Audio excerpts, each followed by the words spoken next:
It's time for AggroChat, the official podcast of the Tales of the Aggronaut blog and stalwart gaming community, where we talk about stuff and things, and the stuff about the things, and sometimes gaming. I'm Belgast, and let's start the show. Hey folks, it's that time again, time for another episode of AggroChat. This is episode 322.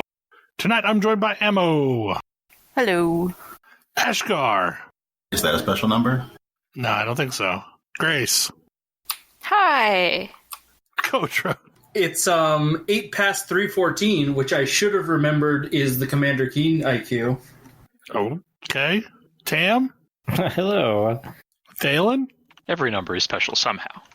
Yes. And therefore no numbers are special. So, this week was the week that all the consoles came out, and I don't have PlayStation 5. I mean, at least you've got one on the way. Yeah, at least in theory, one has shipped, but it was real sketchy for a while as to whether or not that was actually going to happen, because the place I ordered from, folks were getting theirs canceled, so here I was hoping that it was a real thing, but like, you've not even gotten that far, Tam. Nope. It's real sad right now. Yep. Bots are horrible. So is the issue that supply chains or people price gouging, or do we know? It's 2020. That's kind all of what of the above. So the situation that I'm in, I think, is a situation where the only place I could find a pre-order was Sam's Club, and I don't think they know how to do pre-orders. Which is also, I don't think they actually get their stuff ahead of time to ship it out also ahead of time. So yeah, like, there was mass confusion. They pulled the listing off the website. They put up a different listing.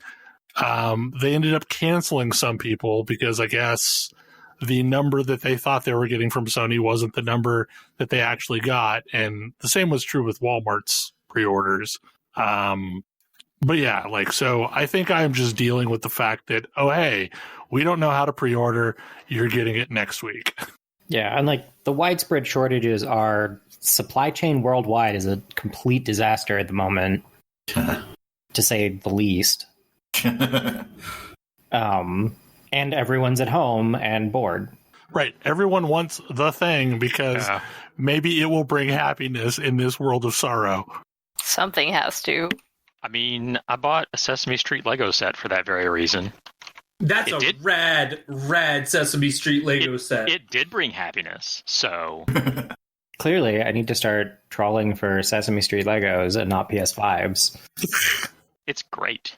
The bots will probably start going after them. I think they still have some available. Now, I didn't get the Lego set I really wanted because it immediately sold out, which was the NES Lego set. And that one's restocked a couple times, actually. Has it? I need to look at it. Yeah, you need to follow. You need to follow Wario64 on Twitter. Okay. Because that account will tell you when things restock. They're relevant. I really hope he sleeps. I don't know if he does. I don't know where this person is. I mean, I don't, like, all hours of the night tweeting out things. I mean, clearly, in these dark times, Wario is the hero we need. Like, Wario may be a collective for all I know. Apparently he's taking it upon it himself to manufacture PlayStation 5s for people. I have it on authority in the hard times. They wouldn't lie. No, Warrior 64 has been coming in clutch for people for like years now. Because he was doing this thing when like the Switch was impossible to find. Yeah, exactly. Yes, I can attest to that. That is how I found my Switch. That is how Grace found hers, because I sent her the link off Wario 64. Like, that was the only way I got one, was because, Wario 64 tweeted out that, oh, hey, these are now available. But yeah, like, so some people got PlayStation 5s, some people got Xbox Series X's. So in theory, they exist. Some people got Xbox Series S's. They did. Which is apparently more of a product than anybody anticipated. It's actually like a really solid product, pending you don't want 4K. Yeah. I don't have a 4K TV. Yeah. Like, it is really a good price point. I mean, apparently Gail Simone got one and is real happy with it, and now she's playing the Elder Scrolls Online on it. And Sure, makes sense. That makes me so happy. I mean, that is the one thing that like that Elder Scrolls did probably prior to everyone else was get a real MMO to market on a console. I mean, FF14. Yeah, EverQuest, FF11, EverQuest never worked on a actual console. I mean, they EverQuest had Online Adventures. Yeah, they had existed EverQuest on Online console. Adventures. That wasn't a real MMO. I mean, I will agree with you. I was going to say, are we going to have a Pop-Tart a sandwich conversation? I feel like no, please stop. yeah, EQ After all, Pop-Tart is a burrito. was- It's true. Pop-Tart is a burrito. I'm done with that. Hot dog's a sandwich. But, like, I guess what makes it not an MMO? Because I don't know this game at all. I don't know. EQ OA was a mess. That's all I remember of it. It was. I mean, it ended up with a fan base. I don't know how It large did. it really was, but I mean, I'm not sure how this happened because it was competing with FF11. yeah. I mean, I'm willing Technically, to FF11 and 14 were on consoles, but like I think they were always on consoles. So I don't know. Like ESO is the first PC game that I was aware of that actually made a port to consoles that didn't originally launch on consoles. FF14 is kind of in that boat. But yeah, I mean, like it's to the point where it's probably cheaper to get a Xbox Series S and Xbox Game Pass than ever mess with Stadia. Oh, Side note, they're giving away the Stadia packages that used to be $200 to anyone that's got a YouTube Premium account.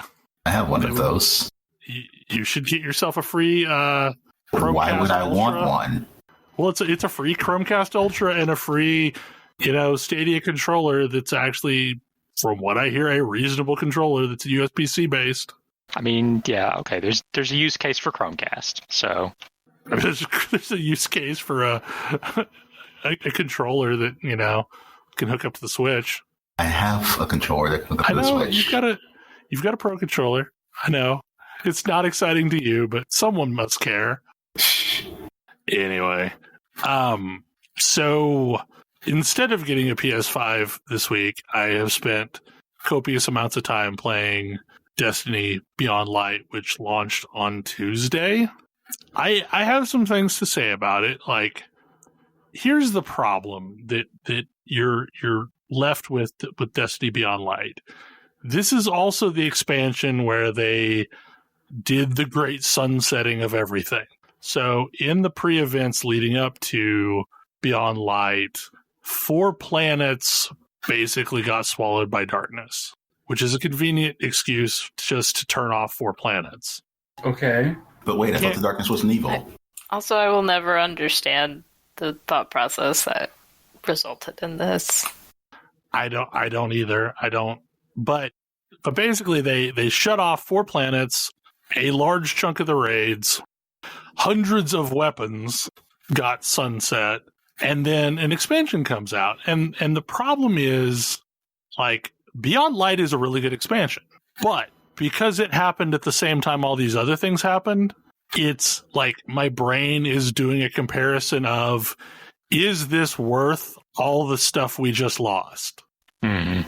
And no, it's very much not worth all the stuff that we just lost. So I don't know, like it's this really weird place that the game is in right now. Like they got a little too happy with the cutting of things, and there's some weird gaps happening right now, like the fact there is no legendary machine gun available currently. There's only one that didn't get sunset, and it is seemingly no longer dropping. It was from an event that happened during a season. So they're like these weird gaps that are unfilled, and there's just not enough to replace it. And it's like, it's real unsatisfying as well, because like when Shadowkeep released, there were a bunch of really good chase weapons that you could go after, and there were easy ways to get it. So like on the moon, you had the altar of whatever the hell it was called, and the little missions that you could run to forge copies of a specific weapon. And it made it real easy to target, like, I need a shotgun. Okay, I'm going to go do the thing that gets me a shotgun, and I'm going to keep doing it until I get a shotgun I like. And from what I can tell so far, there's no equivalent to that in Beyond Light. And they made changes to the way items drop as well. So when something drops, it drops from a giant pool of available items. But that means like 90% of the time when something drops, it's ancient shit that you've seen forever. So it is super rare for me to get anything new. So have they added a whole bunch of new items or new planets to the game? They have added Europa, which is admittedly huge. It is like a massive, probably 2 to 3 times maybe the size of one of the normal planets. It's got like lots of little areas for you to go down into, and it's super intricate. So like that is a nice place. They also added back the Cosmodrome from Destiny 1. I was going to say that, I mean, there's at least one thing that you should be happy about. I'm very happy about having the Cosmodrome back. Like, it is awesome. And they have they've changed the way that like lost sectors work to where each lost sector has like a little story to it. And you actually, like, it's not just boss rush to, like, you know, previously with lost sectors, you could basically just like run straight to the boss, kill the boss, loot the treasure, get out, reset it, run straight to the boss, loot the treasure. Now it's got like a whole sequence of mini bosses before you get to the final boss. So they're like little solo dungeons. So that's all cool. And all the ones on Europa and all the ones on Cosmodrome are that way now. There's also like master versions of those dungeons that are like or heroic or whatever they're calling them, where like they're ultra hard solo content, which is kind of cool. But the state of the weapon game is real awkward. Like, I've gotten a handful of new items, but like nothing has been good enough to make me stop using the stuff that I was using previously. And that was not the case. Isn't that why they retired a bunch of stuff? That was the theory, but like you have to replace it with something. You can't just like retire a bunch of stuff and then expect people to use the crap from year one that nobody wanted back then, but now you're using it because it's the only thing that's available. I don't know. I don't know. I just look at this. I'm like, you know, there's a reason Guild Wars stopped doing the whole living world thing, because like, and they weren't even like throwing away whole zones or anything. They were just, you know, killing events and stuff. And there's still like massive gaps in parts of the game where those things used to be and weirdness. And, you know, they learned a lesson, and they learned it very quickly. And I worry there's a lesson here that Bungie's going to learn, and it's going to be a very hard one. I mean, I think so too. I really think this may be their Cataclysm. Yeah, I was like, no one likes Cataclysm. Like, they said they had realized that fear of missing out was a big problem, and then they throw half the game away. Right, exactly. I don't get it.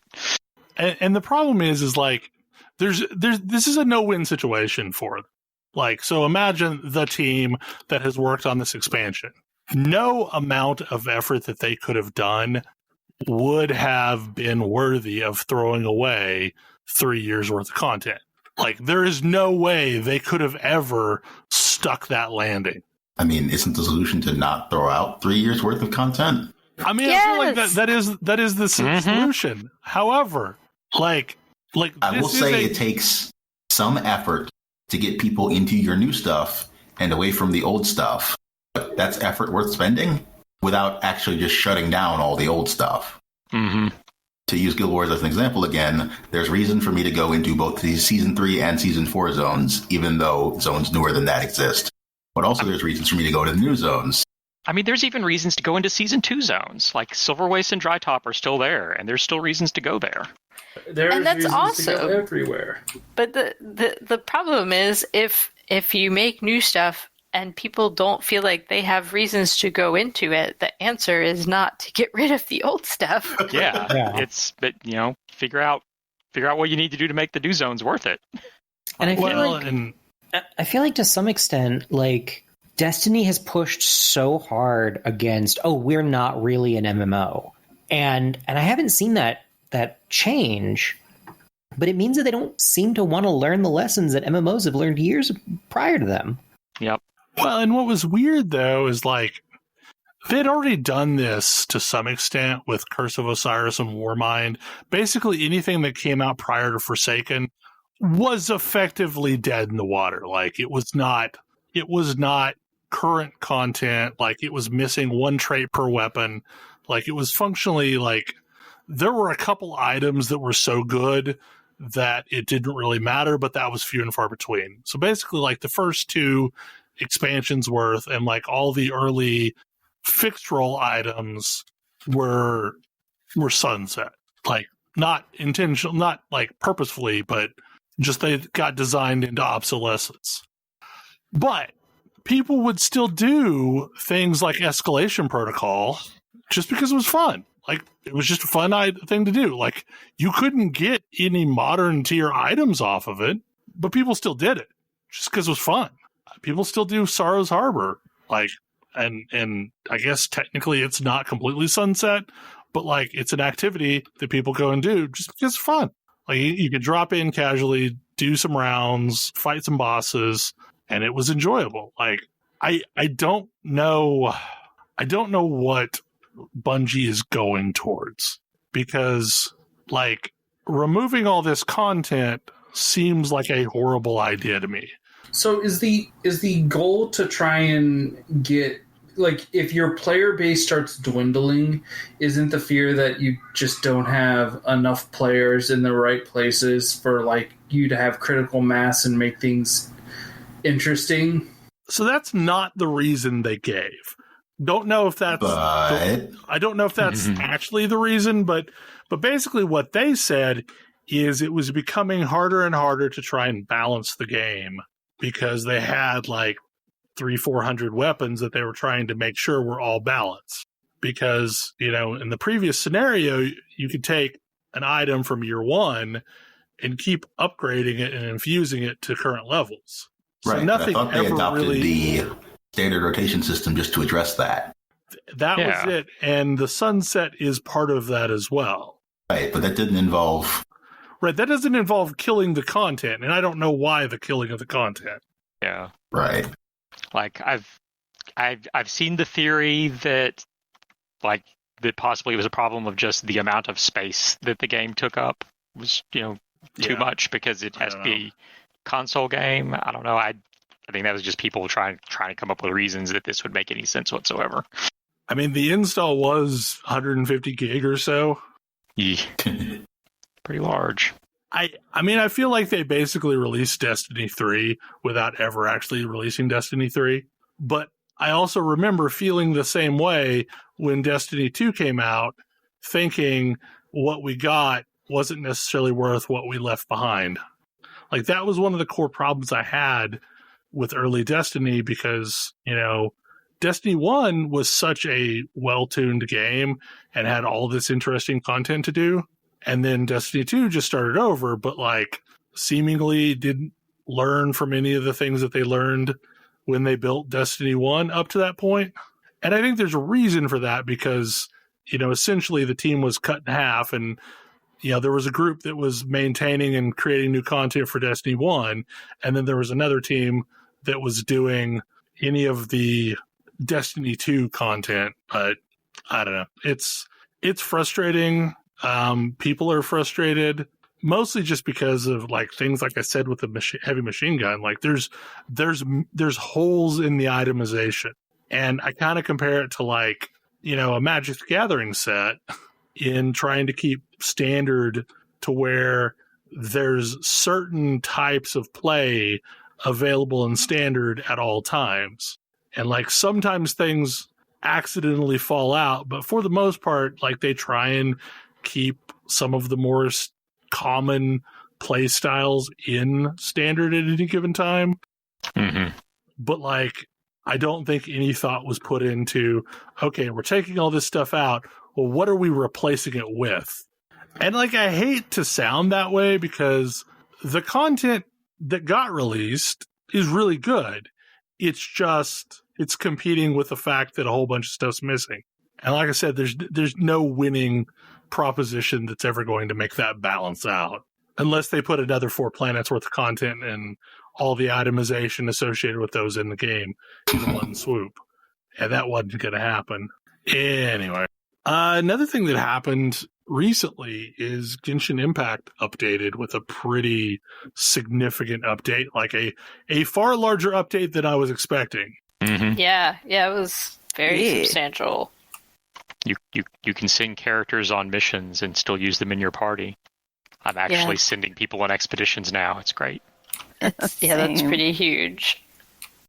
Yeah, there's all kinds of good stuff, and they basically finished off the second act of the story, which they had left hanging.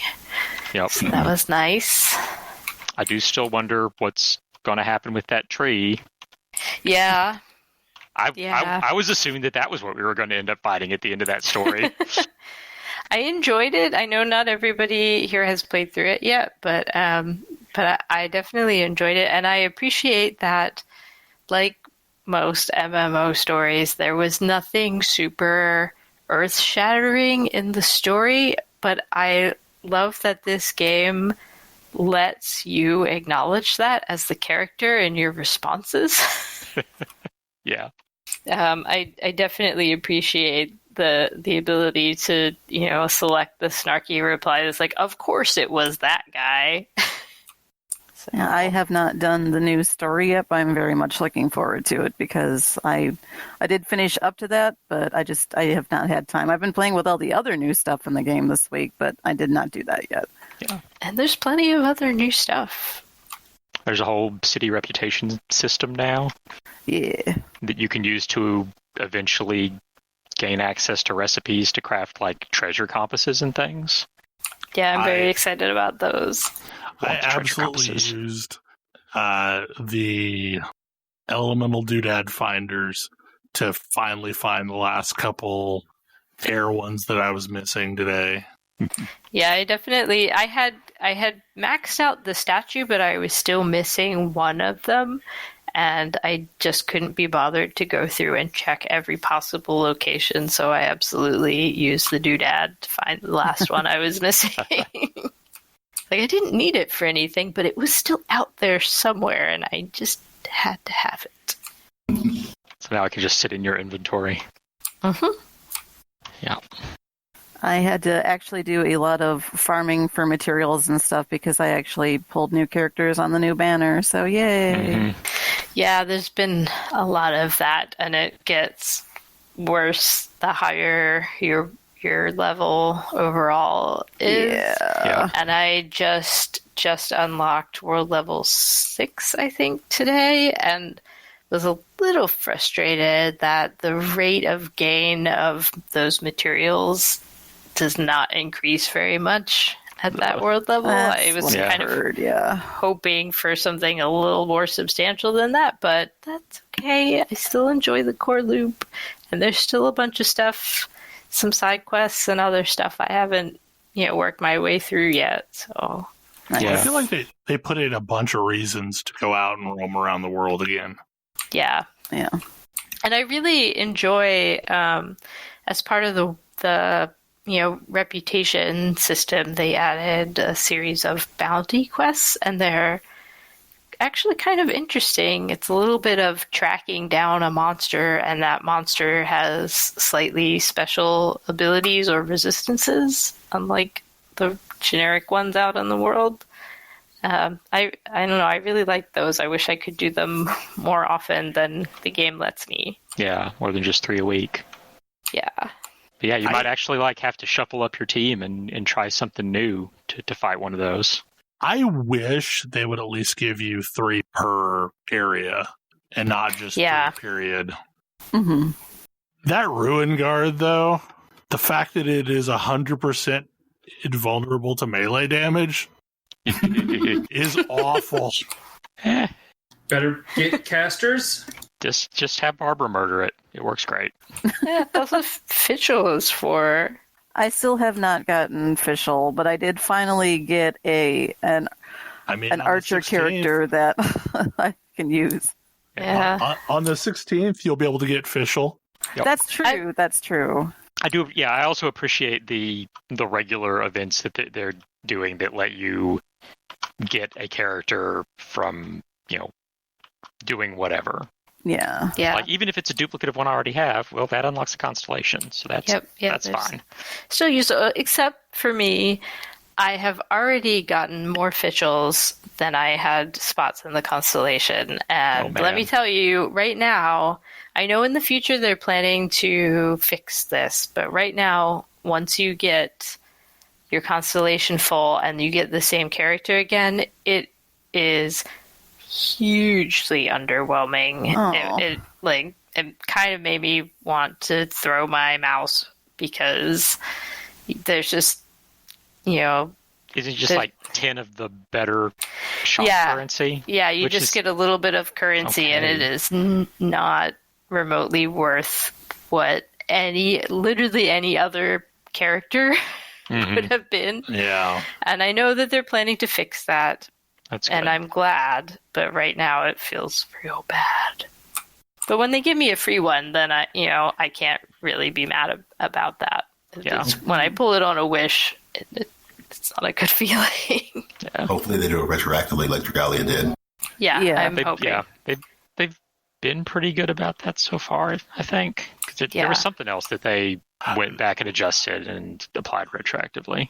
They give us currency all the time for bugs for characters that we don't own. Yeah, anytime they fix something about anybody, it's here's 100 Primogems. Because, Jean's something did like... I think that the latest one was like Jean's ability didn't trigger something with one of the new characters properly, so they fixed that. Here's 100 Primogems. I don't know, it was several weeks back, but I said that basically like a lot of the items apparently are mistranslated, and they gave us free Primogems for having mistranslated items. Yeah. Yeah. But yeah, I'm definitely also at the point of like there's so much work I need to do building characters up, and it takes so much stuff. Yeah. I pulled the Ice Kitty and Jean the other day, so now I've got them to work on. Yeah, I just like and Jean. It was just like it was one of the free regular wishes that I got from getting adventure rank up or something, and so I pulled it, and yeah, Jean. So sweet, nice. Another healer that can actually like do some melee damage. I'm into that. Yeah. Or a melee DPS that can do some healing. Either way. Yeah, I'm excited about the new kitty, but it's going to be a while before I can effectively use her because my world level is creeping up, and yeah, she's not super great. I wish there was a little bit more XP to be had by just popping a character into your party out in the world. Yeah, like there's literally none. Like there's no point to XP for monsters. It doesn't do anything. There's so little of it. Yeah. What I wish would happen is that when you send somebody off on an expedition, that gave them XP. That would be good. Oh, that would be nice, yeah. That way you can like add some bonus XP to like 5 characters at a time. I just wish that actually doing things in the world gave a functional amount of XP. It doesn't have to be as large as using the items. I get why they do that, but it could be better than negligible, which is what it is right now. It's like I need tens of thousands of XP to gain a level, and by beating up this monster, I got 17. Yep. And even when your world level goes up and up, you still get 17. So yeah, it doesn't feel super great. But I am appreciative that they fixed what they had tried to do with the elemental reactions in the open world.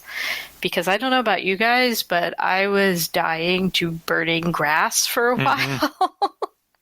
Yeah, I'm using Diluc as my main dude, so yeah, grass catches fire a lot, and that was a problem.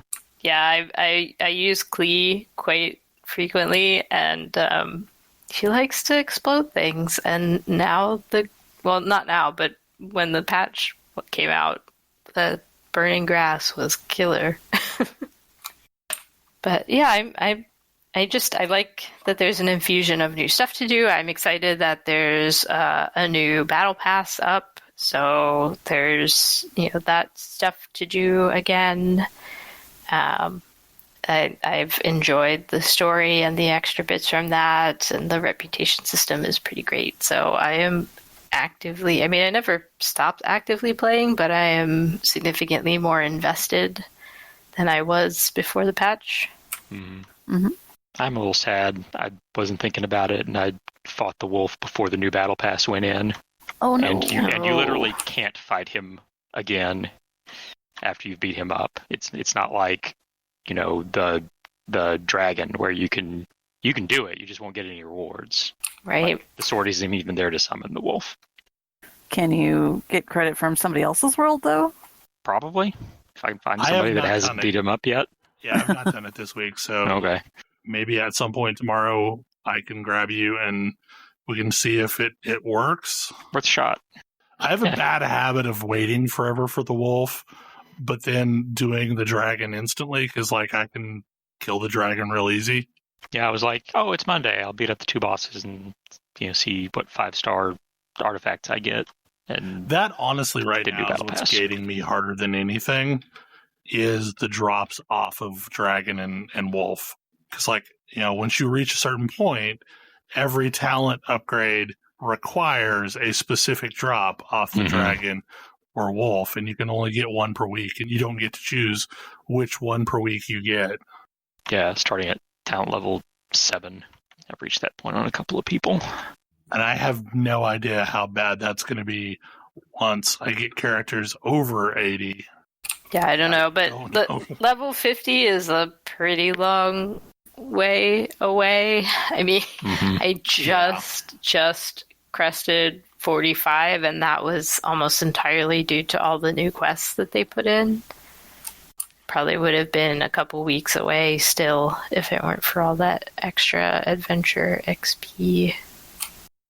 But in a way it's good because, as I said, the rewards from the open world bosses and the flower, ley line flowers and, the domains that give you the weapon and character upgrade items, those rewards are almost identical at 45 as to 40.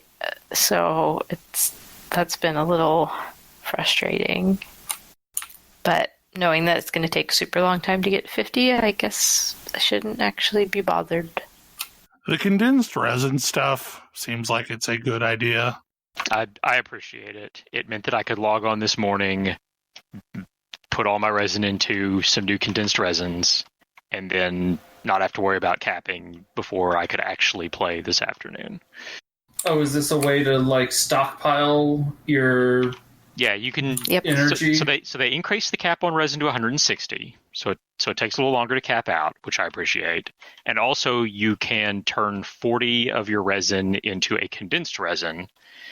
You need a crystal core from one of the elemental fly things that I've been catching, anyways. And you can carry up to 3 of those at a time. And it lets you effectively have 280 resin available to you, and B, you can use a condensed resin when you complete a ley line or a domain, and you get double the rewards for having run it. The only downside that I have seen is that for the battle pass, some of the things require you to spend a certain amount of original resin, and condensed resin does not count towards that. Well, spending the condensed resin doesn't, but crafting it does.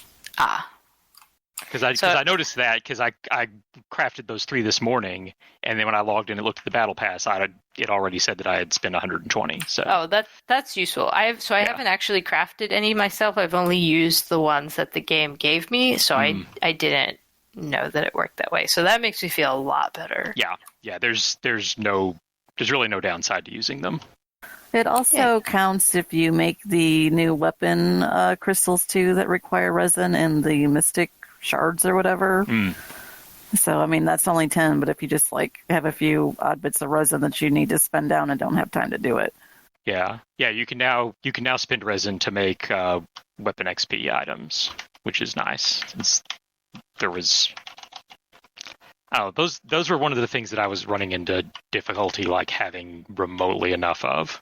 I've also noticed that the places those mystic crystals respawn daily, as opposed to the existing crystals which spawned like every 3 days. Oh, I did not know nice. that. Yeah, like they're there every day.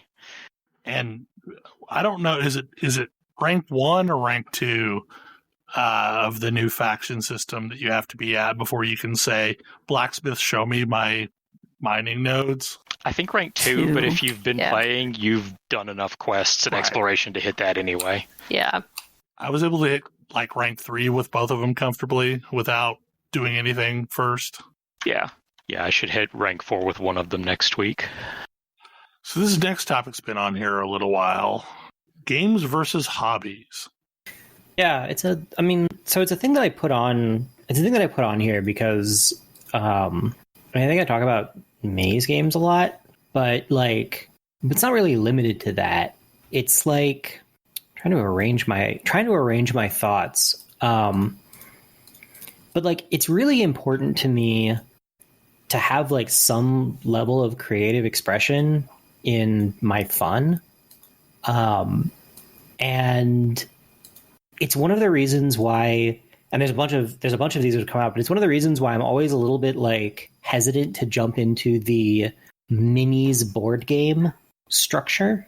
And why there's a bunch of stuff that I'm like, the game here isn't great. It's got all of these flaws, but like, I really like the creative part of it. And like Minecraft is kind of there for a lot of people, like not me, but it's definitely a thing that people get really into. And like more recently, I've been, painting stuff that I don't actually even care to play. It's just interesting. It's like, oh, let's try some other creative expression. And at some level, it's also why I like to DM, and just like why I like D&D in general, because like there's a lot of games that let me do some custom stuff, but like what I really like is when, or what I really need is like this. I don't know. I don't have a better term for it than creative expression.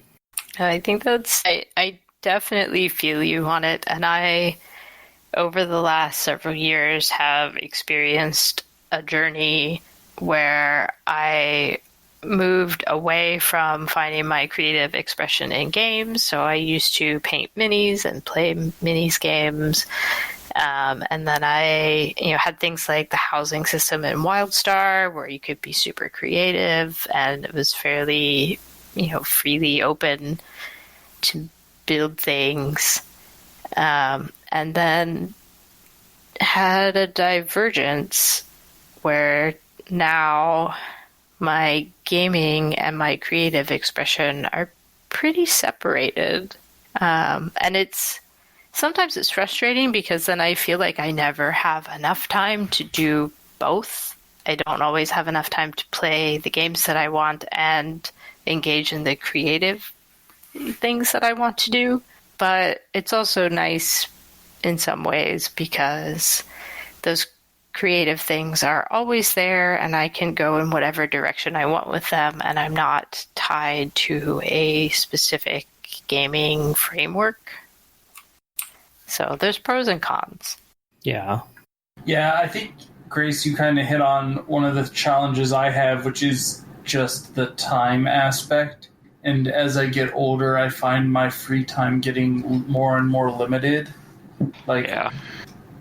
A big thing for me, like one of my big creative outlets for longest part of my life was writing fan fiction, and now it's like I have these hours left and I would like to play some games, and I feel like there are so many games I want to play and just don't get a chance to because games themselves playing them takes a lot of time. Yeah, I mean, in my case, I've definitely I've definitely become a lot more aggressive about, do I feel like a game is respecting my time? Just because it's like I've got other stuff I want to do, and interestingly, it extends to the creative side as well. Like, one of the things that I've leaned really, really hard into with painting is I speed paint. Like, I do a ton of speed painting because I just don't have I don't want to say I don't have the time, because it's a really fraught statement. I don't want to spend that time because there's like other stuff I want to do. Mm-hmm. Yeah. Time is the resource you can't make more of. Right. And so, like, I've been really focused on, what can I do that's like, how can I do something efficiently? Yeah.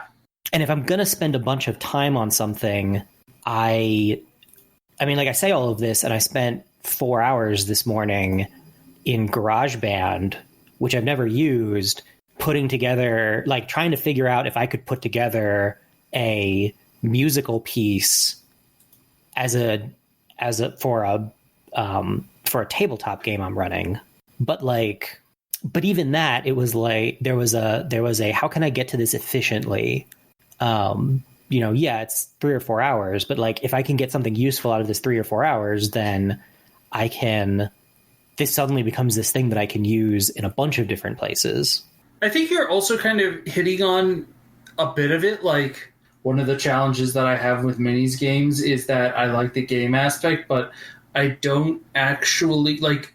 I would say I'm probably like middling on putting together models, like the actual construction.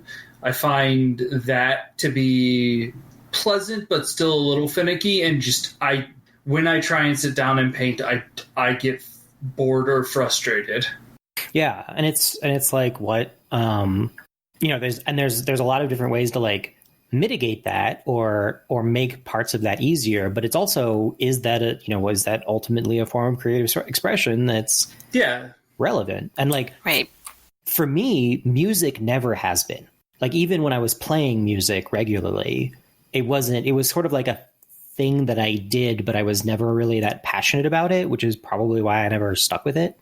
Yeah, I feel very differently about music, but one of the things that has become more meaningful to me also as I've gotten older is having the sense of accomplishment of making something tangible. Yeah. And so a lot of the fulfillment that I got before from making things or creating things in games over time became less satisfying. And so now most of my creative expression goes into actually making physical objects. And even if I don't know what the hell to do with them once I've made them, I still can point at them and hold them in my hand and say, I made this thing.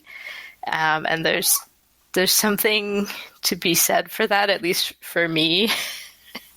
Yeah, no, I totally get it. I mean, that's miniatures for me. It's like, this is a physical thing that I can come away with.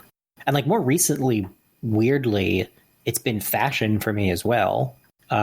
Just like, hey, I've got interesting clothes that I've sourced from a bunch of different places and put together into a look that feels like personal expression. But yeah, it's tangible. I mean, I think I'll admit, when I saw this topic on the list, I thought it was originally going to be about things that valued personal expression of being games, which I know was a common criticism of old Warhammer. Yeah, I mean, there's also a part of that as well, where it's like, if I'm going to something for a creative expression, I really want to have, like, I want to say full reign to be creative, but I don't like to be pigeonholed into certain structures, or at least I want to find at least I want there to be interesting ones. Like like most minis games are like, hey, you can play these factions, but each faction has a bunch of different ways that you can express them. So like you can make up your own little group that's got your own, spin on it. And that fits perfectly into the rest of the game without messing anything up. And I think that's one of the things that sort of continually frustrated me about a game like Magic, because I feel like I can't pull off the like kind of creative expression that I want to there. I was going to say, funny you should mention that, because that's where I get mine from. I like to see all the various pieces. I want to see the pieces come together to make a machine. Deck building is honestly the thing I like about Magic. And a bunch of other games are like this too. Like Hades has been like this for me. Yeah, I can see one of my most enjoyable things about it for me. And a variety of other games like Warframe is kind of like this too. There was that GOAT game we played that I really wanted to get into the deck building of, because I thought there were a lot of cool ideas that were present there. But yeah, like, I'm not going to say that I think competitive Magic. I feel like competitive Magic is a mostly, like, it's a pretty not solved format, but there's not a ton of room for creativity. But in Commander, I think there's a lot of room for creative things that will work, especially if you're not playing at a super high power level. Yeah, it's worth noting that I don't play Magic competitively and don't even play Standard. So yeah, like and with the group that we play, like nobody's trying to pull off turn 2 combo kills. So there's rooms for decks to be built that have some more interesting things going on, which I appreciate. Yeah, I mean, I think Commander is the part of Magic where there's at least more of that creative freedom to do interesting things with. And like, I still end up building things that are just not up to the power level that we play at, but there's more space for that. The thing that Grace said about physical, like the tactile physical, like results, it's been bouncing around in my head. Because I was thinking the other thing that I do a lot of is not physical, which is like world building and building spaces to tell stories in. I mean, usually with D&D as an outlet, or D&D or similar as an outlet, but not limited to that. But it occurred to me while I was sitting here thinking about it, that's probably why I never got into fanfic. And I've always sort of wondered that about myself. Like, I feel like I'm the prime candidate to write a whole bunch of fanfic because it's sort of what I do, just in, worlds I built from whole cloth and not somebody else's. And I'm not really sure why. I don't know if it's like, if that feeling of ownership is important to me, if I just like building things out of whole cloth rather than taking stuff that other people have built. Yeah, I find there's definitely a difference between people who find creative expression in following and building on something someone else has built, and people who find that their creative fulfillment building something completely new. And sometimes people are a little bit of both, but following, creating music by playing an instrument and reading sheet music versus improvisational jazz. That's both creative expression, but very different and different comfort zones for different people. I mean, I certainly know where my comfort zone is on most things. But it's still creative expression, at least.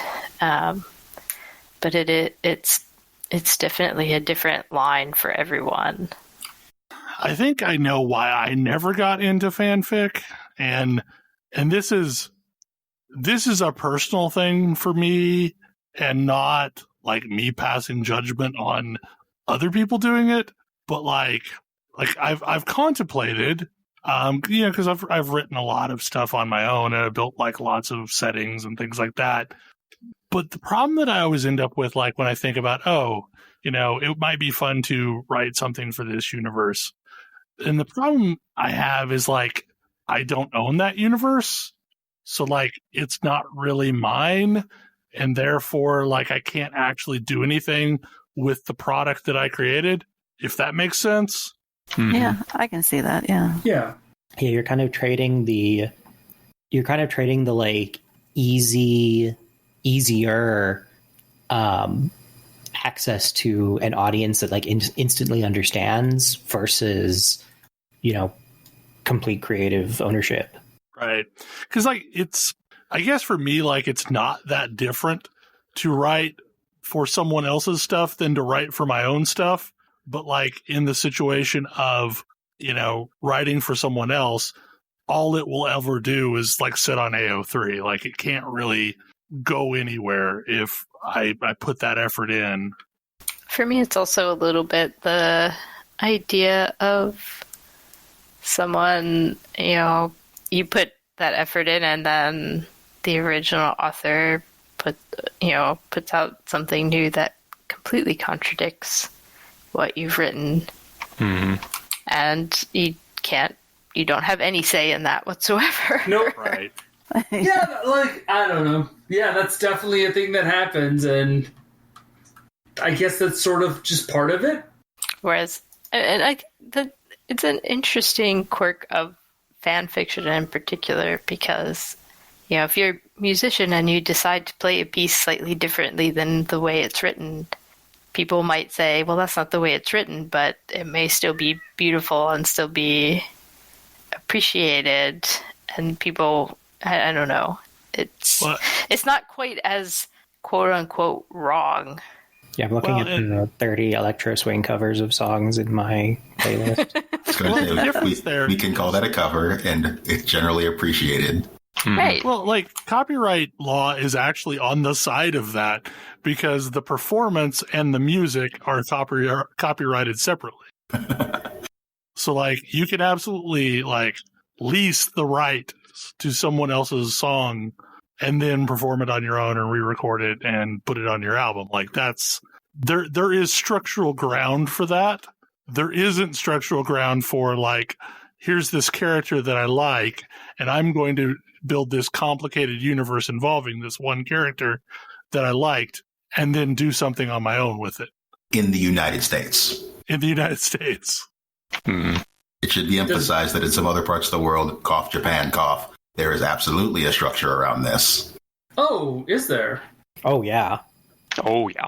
It's fascinating to me. They like Japan has a whole, I don't feel like fanfic is the right word for it, but it's like authors writing side stories in their own settings. Well, the whole OVA thing. Yeah. Like, this is a side adventure that doesn't affect the canon, but, here's some things I wanted to do, but I didn't want to put it in the main storyline. Or like, here's some like random other idea that could have happened but didn't. I mean, comics definitely has that. Yeah. More I was talking about the whole Dojin thing, though, where fans will just take a whole universe and make their own stuff out of it and sell that stuff. Yeah. Yeah. Although there has been a little bit of like pushback against that recently, but yeah, like mostly. I don't think it's going anywhere, though. That tradition is. Yeah, we'll see. Like there was a ruling against a website recently is the main thing.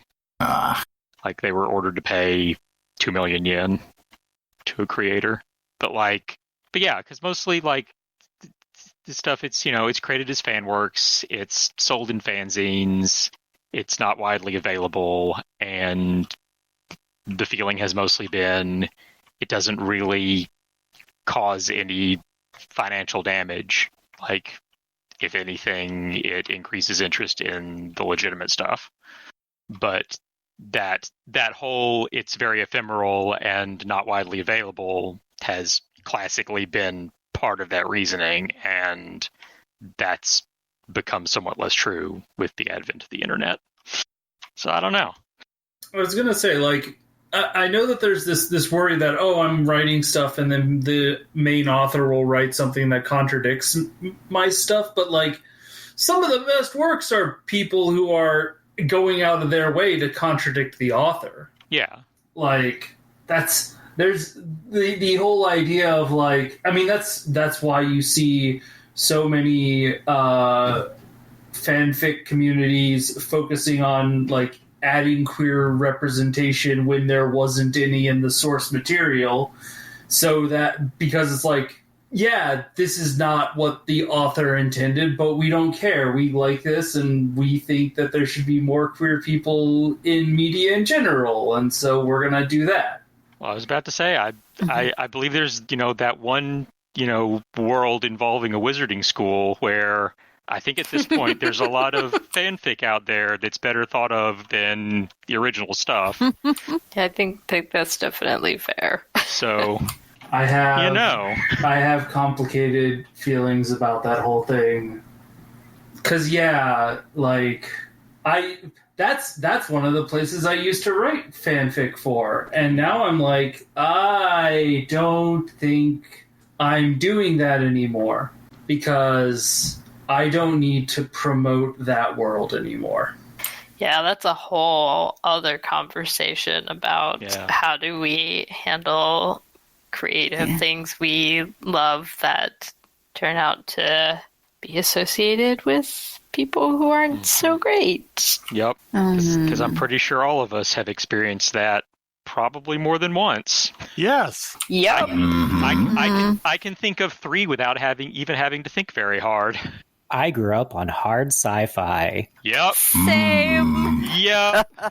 Boy, did I like that story about a kid who became the savior of the world even though he didn't know it. Uh-huh. Yeah. I can still like the story. Yep. But I don't have to like the author.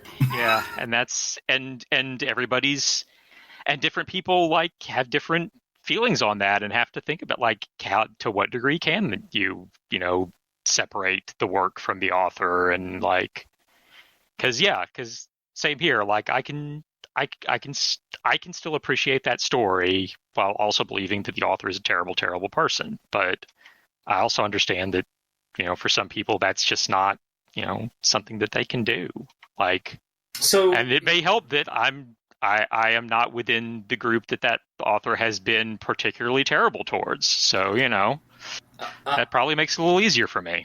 I might have a slightly different view on this. I got into the wizarding world because of fan fiction.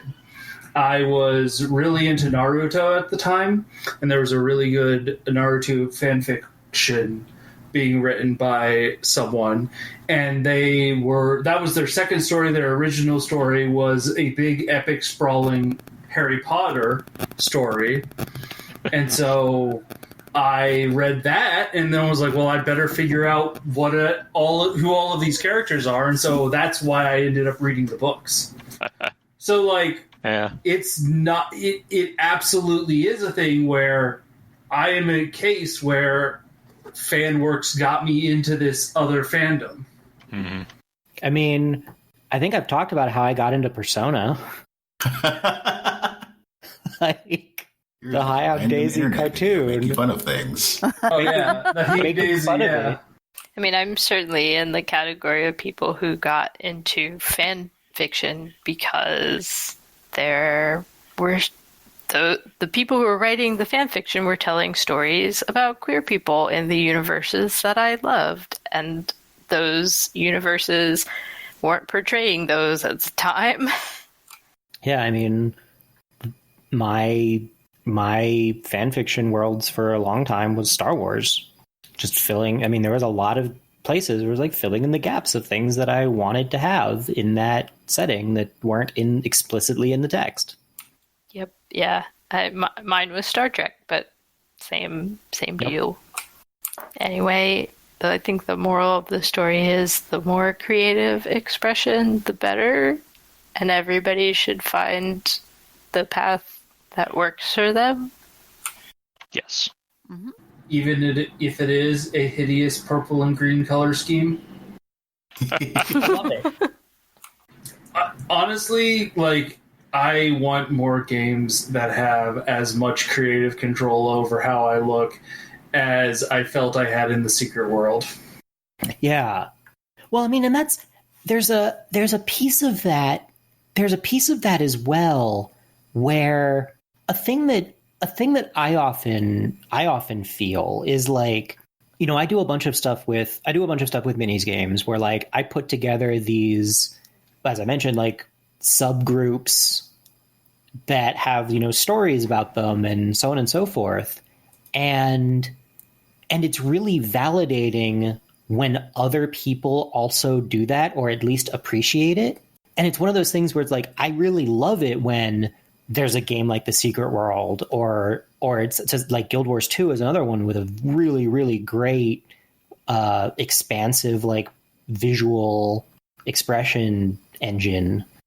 City of was another really good one, because like once everyone is doing it, then my efforts in that space feel more valid. And it's like, I realize that they're valid regardless, but it also feels better when it feels like other people care too. Mm-hmm. I mean, for me, that was also definitely Champions, rest in peace. Yeah. Champions still exists. It's still out there. It's still getting new content, even. Shockingly enough. Still not really an enjoyable game, but yeah, I mean, that's true, but it's not I dead. attempted to go somehow. back a few years ago. But yeah, speaking of City of, like, that was a game where like I absolutely filled out the bio on all of my characters, and I loved reading the bios that other people filled out on their characters. Yeah, it was great. When I was playing Classic WoW, I played with a role-playing mod on, and yeah, that was really. Those are really fun, I think. I really loved it, and like, yeah, every game that I play, every MMO that I play, I have this like running mental story about whatever character I'm playing, and like who they are and what they care about and so on. But being able to put it where other people can read it and also read other people's, makes it feel more real somehow. I want more systems in games that let you do stuff like that. Yeah. Like, I'm very frustrated that, like, is there any other game that does that? And it's not even Classic WoW. That was a mod. Yeah. Like, all of the roleplay support has to be coming in from mods, because it feels like we don't have, like, proper games that are encouraging, like, the creative play elements of role-playing. And it was one of those things that I always remember hearing other people talk about, because like I did a lot of that in WoW and other games. But I know a lot of people, and like I know Belle is one of these people, where it's like, you know, maybe you didn't get into it, but you really enjoyed being adjacent to it because it was it felt enriching. I always appreciated it. I didn't want to participate, but I always appreciated that it was happening, because like role players made the world feel inhabited. Yeah. I mean, there was a reason to actually go to a tavern, because people were doing something. And like, even if you're just going to like hang back in the back and watch, like there's still something going on that doesn't necessarily fit any of the context of the game, but like people were making it context. Ye old pig and whistle. I never understood why that was the one that everybody was at. It was in Stormwind. I think because it was in the quarters. Because it was in Stormwind, and it was far enough out of the way that you probably had fewer people that weren't interested coming in. Yeah, you kind of want to find a space that is in a good hub but is off of the beaten path. Yeah, it was placed perfectly such that you were out of the like normal routes that random people would run past, but it was also big enough that you could have a conversation on one end that didn't necessarily interfere with one on the other end. Well, and games don't really build those spaces in that much. No, yeah. It was my biggest complaint with Rift when it came out, was that just didn't have any spaces like that. Yeah, there's this feeling that spaces like that are wasted, and like I get that they take resources to build, and so it could feel like if there's no content there, if there's not a specific reason for people to be there, why bother? But like those are the spaces that make the world feel real.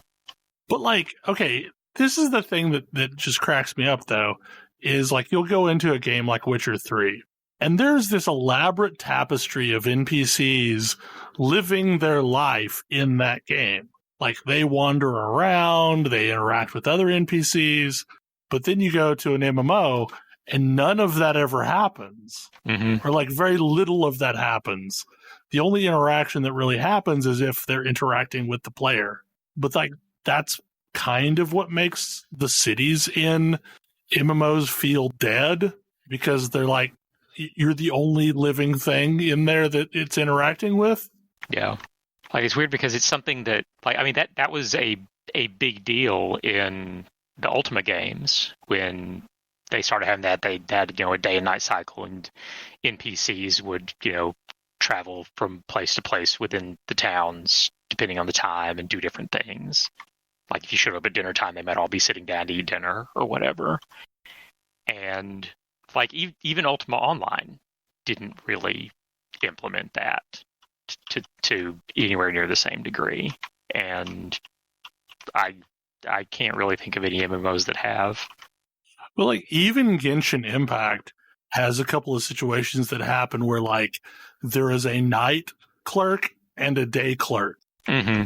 And yeah, depending on which one you need to interact with, you have to go at a different time because like they work a shift. Yeah. Or like the dude that's fishing around in the fountain for coins because he needs medicine for his sister, and then if you go at night, his sister is throwing coins in the fountain. There are so many stories in Genshin Impact if you pay attention, and so many of them are incredibly depressing. Yes. Oh my god. Yes, they're very depressing. That poor boy and his pigeons that I shoot all the time. Oh, you're a terrible person. They're easy meat. I need meat. But I think that's part of what leads to, I don't know, something you've talked about, Tam, to where like all of these games feel like we're the only important person in them because they're programmed that way. like the game doesn't exist without us. Yeah. I mean, I kind of miss the MMOs and really the multiplayer games in general where and this ties into another topic that we probably don't have the time for, but like I don't want to be the fulcrum around which the entire world spins, especially not in a multiplayer game. Yeah. Right. I mean, in some games I do want that, but in an MMO, not as much. Yeah. And like, because after a certain point, it either feels hollow or what are all of these other people? Like, what are all these other people running around? And I like when there's a narrative around who is everybody else that you see. Because like in classic WoW, you're just some person. Yeah. Mm-hmm. And so you see another person and they're some person. Whereas like in FF14, in Guild Wars, I think Rift was, for me, Rift was the most egregious, but it was like 80% of the population of the world is ridiculous random heroes. The specials. Yeah, the special people. Or like who are they conceptually? Like you roll up into a camp and they're like, we're beleaguered. We only have a small number of people, and there's like 70 people all standing around. And you're like, wait a second. Yeah. Hold up. Like, that's one of the things, like, I feel like if you want a place to feel rough, you kind of need to make it rough. I mean, it's one of the things that I was hoping to see in Firefall. I mean, other than the existence of a game. They tried. They did try. But I was hoping that we would get, like... I really liked the conceit of players working against a world that is actively working against them competently. And it's like, yeah, you're going to win. And like, you're going to win most of the time because that feels good. And you'll push things back and they might come back and you'll have to push them back again because it's a nice loop. But like, you'll make progress over time and unlock more stuff. And there'll be things you can do. And like, players are working together and all of the players are like conceptually part of a group here. But also I wish MMOs were being made more. I mean, I feel like Guild Wars does a good job at making us feel like there's a world that's going to push back at us. Like, you don't always get to win in Guild Wars. Yeah. I mean, you still run into the issue of, like, I'm the Pact Commander. Who are all these other people? There's only one Pact Commander. That is true. And every 15 minutes, these things are going to invade this town. Yep. And I don't know how to add that depth, though, without, like, phasing nightmares. Yeah. Well, I mean, of having everyone on their own specific instance, but we're all technically inhabiting the same place. I mean, I think that's a solvable narrative thing where it's like, yep. I mean, this is a place that gets attacked by whatever on the regular, and like that's a reality of living in that part of the world. Fallout 4 did a pretty reasonable job of that. Which one? Mm-hmm. Fallout 4. Yeah, I mean, and I think it's relevant that like, I mean, you do want to have big bads in the wings that you never actually get to go beat for something like that.